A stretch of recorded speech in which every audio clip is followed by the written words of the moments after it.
First చూసి నిజంగా నేనేం చేశానో నాకు ఎందుకు ఇంత కామెంట్స్ పెడుతున్నారని బాధపడి ఉంటావు కదా? యా అంటే నాకు కమెంట్ వచ్చినప్పుడు ఏం బాధ అనిపించలేదు. అంటే నాతో ఇన్ఫ్లుయెన్సర్స్ ఉంటారు కదా, తోడు ఇన్ఫ్లుయెన్సర్స్. అయితే ఒకరోజు ఏమైందేమో, ఇక ఒక వీడియో ఇలా క్లిక్ అయితేనే ఉంది. లైక్ 5 million క్రాస్ అయింది, 6 million ఇలా వెళ్తుంది. అది కూడా 2 daysలోనే. ఇలా వెళ్తుంటే ఒక ఫ్రెండ్ ఉంటే కాల్ చేశాడు. కాల్ చేసి బ్రో ఇలా నీకు బ్యాడ్ కమెంట్స్ వస్తున్నాయిగా, ఎందుకు షార్ట్ మీదనే తీస్తున్నావు, వేరేది ట్రై చేయొచ్చుగా అని అన్నాడు. తర్వాత నాకు కూడా అనిపించింది మనం కూడా ఇక ఆపేద్దాం, పాయింట్ మీద చేయడానికి ట్రై చేద్దామని అనుకున్నాను. తర్వాత ఇక ఆగిపోయింది. అదే రోజు ఇంకా 2-3 calls వచ్చాయి. అప్పుడు అనిపించింది నేను తప్పు చేస్తున్నానేమో, ఆపేద్దామని అనిపించింది.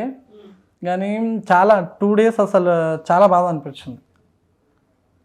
ఫుల్ అంటే నేను చాలా తప్పు చేస్తున్నానేమో అనిపించి ఇక స్టాప్ చేద్దామని అనుకున్నాను. కానీ తర్వాత ఎందుకు స్టాప్ చేయాలని అనిపించలేదు, కంటిన్యూ చేశాను. ఓకే.